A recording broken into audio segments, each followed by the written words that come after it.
Habari za wakati huu tena, wafuatiliaji wa darasa la kinanda na Mwalimu Masembo. Ni siku nyingine tena ambayo Mungu ametuwezesha kukutana. Basi nami nikukaribishe sasa katika darasa hili la kinanda. Kuna mwanafunzi mmoja aliniuliza swali, kwa nini mwalimu unapokuwa unaelekeza masomo yako, kwa nini unapiga namba 3 tu? Kwa nini unapiga namba 1, namba 5 na namba 4? Masomo yaliyopita nilikuwa naelekeza, zilikuwa ni hatua za kwanza kabisa, ili hata wale ambao kwa mara yao ya kwanza wanaanza kujifunza kinanda tuweze kwenda nao. Lakini haina maana kwamba muziki ninaopiga unapiga kwenye namba 3 tu. Kuna vitu vingi tunavyoweza kufanya, lakini tunaenda hatua kwa hatua ili tuweze kuelewana hata na wale ambao viwango vyao ni vya kawaida kabisa vya kuweza kuelewa. Mzunguko rahisi mara nyingi unakuwa unahusisha namba chache, lakini kadri unavyoendelea kujifunza kinanda, kadri unavyozidi kubobea kwenye mzunguko wako, unaweza sasa ukaanza kuongezea vitu vingine vya zaidi.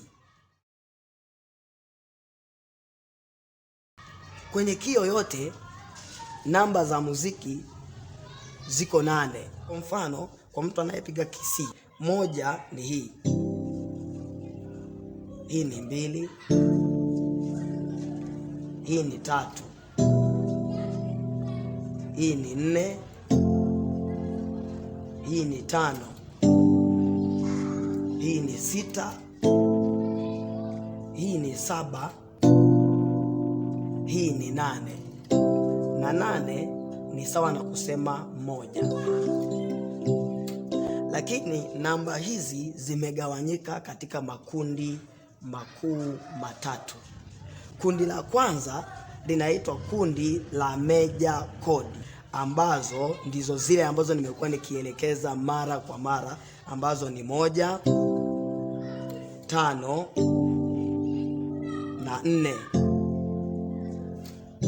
Kwa mtu akikwambia major chord ziko ngapi, unamwambia kwenye key yoyote major chord ziko 3, ambayo ni chord namba 1, chord namba 5 na chord namba 4.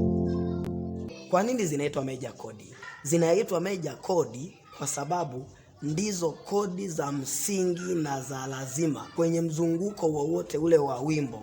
Ni lazima mtu utapitia kwenye hizi major chord.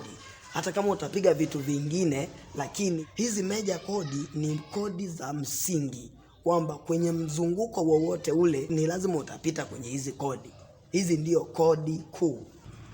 Halafu kuna group la pili. Group la pili zinaitwa minor chord. Ni zile kodi ambazo unaweza kuzitumia kujazia mzunguko wako, lakini si kodi za lazima. Uimbaji wa zamani mara nyingi uimbaji wao ulikuwa unaimba tu kwenye major chord ambazo ni 1, 5, 4, lakini angalau kwa sasa kidogo kuna baadhi ya nyimbo ambazo zinapigwa mzunguko wake angalau unahusisha na hizi minor chord. Minor chord ziko 3 pia. Tuna chord namba 2, tuna chord namba 3, tuna chord namba 6. Kwa hiyo kama utatengeneza mzunguko wa wimbo ambao unapitia kwenye kodi, either kodi namba 2 au kodi namba 3 au kodi namba 6, basi tutasema kwenye mzunguko wako umeongeza kitu kingine kinachoitwa minor chord.